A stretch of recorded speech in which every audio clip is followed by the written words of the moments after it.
30 or so, you're not going to want to miss the band back in full form on the stage. And this is a band that has been through more adversity than any band in the history of rock and roll. And, we miss Ricky. We miss the great Derek. And but the guys that are still with us, do you still see Gino Martino? Absolutely. John Martino's doing terrific. He's not playing as much as he used to. It's a shame, too. He's such a good player, but if you spray air freshener in a room, the guy runs away. He can't breathe. He has problems with his breathing. No smoking around him or anything. So it can't be in your band. I said, you want to go out and do a tour with me? I'm doing Japan. Enuff Z'nuff's going to go over there and support this record. And I'd love to have one of the original guys with us. It'd be 3 out of the 4.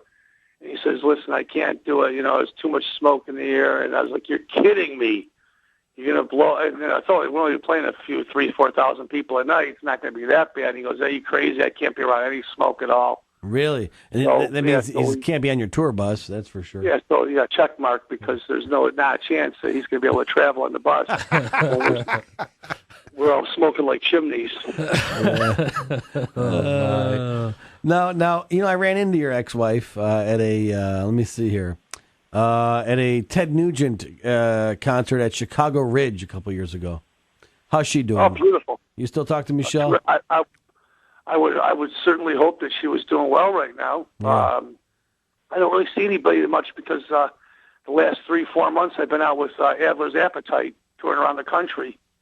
And we recorded a song. Steven has a book. It's called My Appetite for Destruction. I know it. And it was Harper Collins picked up the book. And so we were in New York and went on this 37-city tour.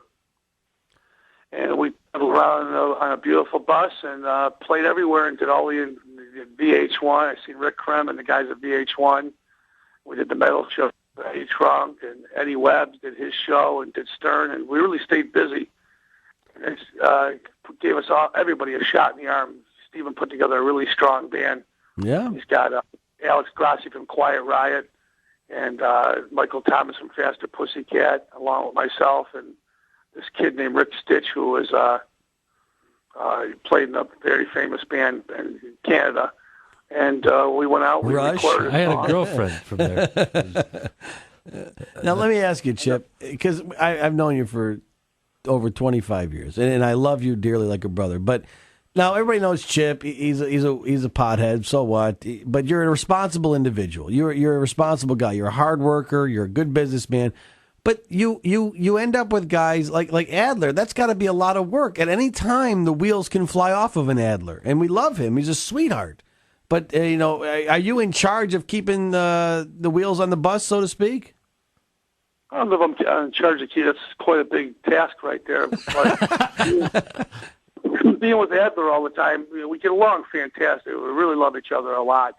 He came from, it's a legacy. That band's an icon. Yeah.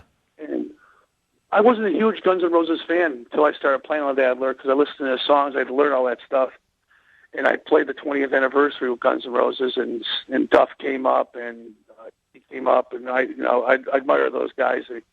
Business Savvy cast, and they're good musicians. And I realized that those songs were very well written. Mike Klink, who did Eye of the Tiger, produced the record. He did a great job. And the record's just a classic from the start to finish. And it was quite an honor playing those songs every single night. And if it was anybody else, I probably wouldn't have done it. But with Adler and seeing he sold over 90 million records, I thought this is going to be it'll help elevate Enuff Z'nuff's perception. And it certainly has, because tons of Enuff Z'nuff fans come out to the Adler Appetite shows because they want to hear those Guns N' Roses tunes, and they love Enuff Z'nuff too. So that's great. I don't think it was a bad move whatsoever. And Steven's doing great now. He's got Doc McGee managing him, and I'm telling you right now, I'd like to see it happen. I don't know if it's going to happen next year, but I know that those guys are going to get together one more time in my heart of hearts, because more than anything, the fans deserve to see a reunion. Right. For supporting that band for the last 20-something years. I just read from Billboard that the Guns N' Roses' greatest hits is at 5 million, and they've been on the charts now, Appetite for Destruction, for over 300 months, I think it was. It was ridiculous. It was like up there with Pink Floyd. You got to love that. It's one of those classics. But you know what? How many guys can say that? He gets to get every single day, and he knows there's chippy poos are going to come in because every radio station around the country and on the internet is playing the Guns N' Roses stuff everywhere around the world. But you know what? When you look at, and this is not diminishing any other bands, when you look at a band that has put out consistently great music for many, many years, Enuff Z'nuff. There's no bands that I can see out there who have a consistent one great album after another run like you guys do. Just incredible music. Well, our peers hail us, even if we don't sell millions of records right now. All the guys we grew up to listen to and love, and a lot of musicians that are out there, a lot of the newer bands, the bands like Fall Out Boy, always have paid respect to us, and I admire that, and I'm very flattered. And at the end of the day, what did my grandpa say? He says, Chip, we're not built to last, but hopefully our work is. Amen. And we have 18 albums out. It's pretty good. And we've talked, Donnie and I, we've discussed about possibly doing another record. And just the prospects of making new music have always enticed me. That's what I want to do, is just keep recording and playing songs until I don't have any more left. Well, you've got plenty left in you. We're going to see you Friday night, Shark City, Glendale Heights, the Enuff Z'nuff back together for a Chicago show, and many, many more years of success to you, my friend. You hold on a second, okay? Okay, buddy. We're going to play some more Enuff Z'nuff music in just a moment. The great Chip Z'nuff. You can go to Enuff Z'nuff, ENUFFZNUFF.com for more info. We're hanging out with Chip Z'nuff on the Tomano Touhy Radio Show. And, we're celebrating 15 years of the Tomano Touhy Radio Show next year. You believe that, Chip?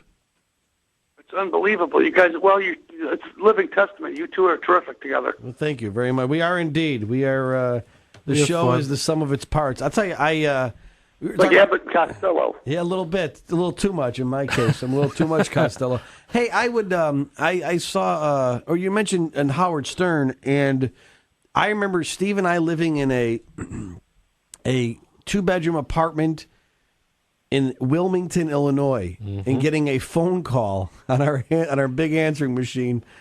This is Howard Stern. Call me. We were like, come on. And we called, and it was Howard. It was very strange. Yeah. Strange days indeed. He was very impressed with what we were doing. Not impressed enough to give us any sort of, money or anything, but he just wanted to let us know, keep up the good work. That was pretty cool. He's a pretty cool guy.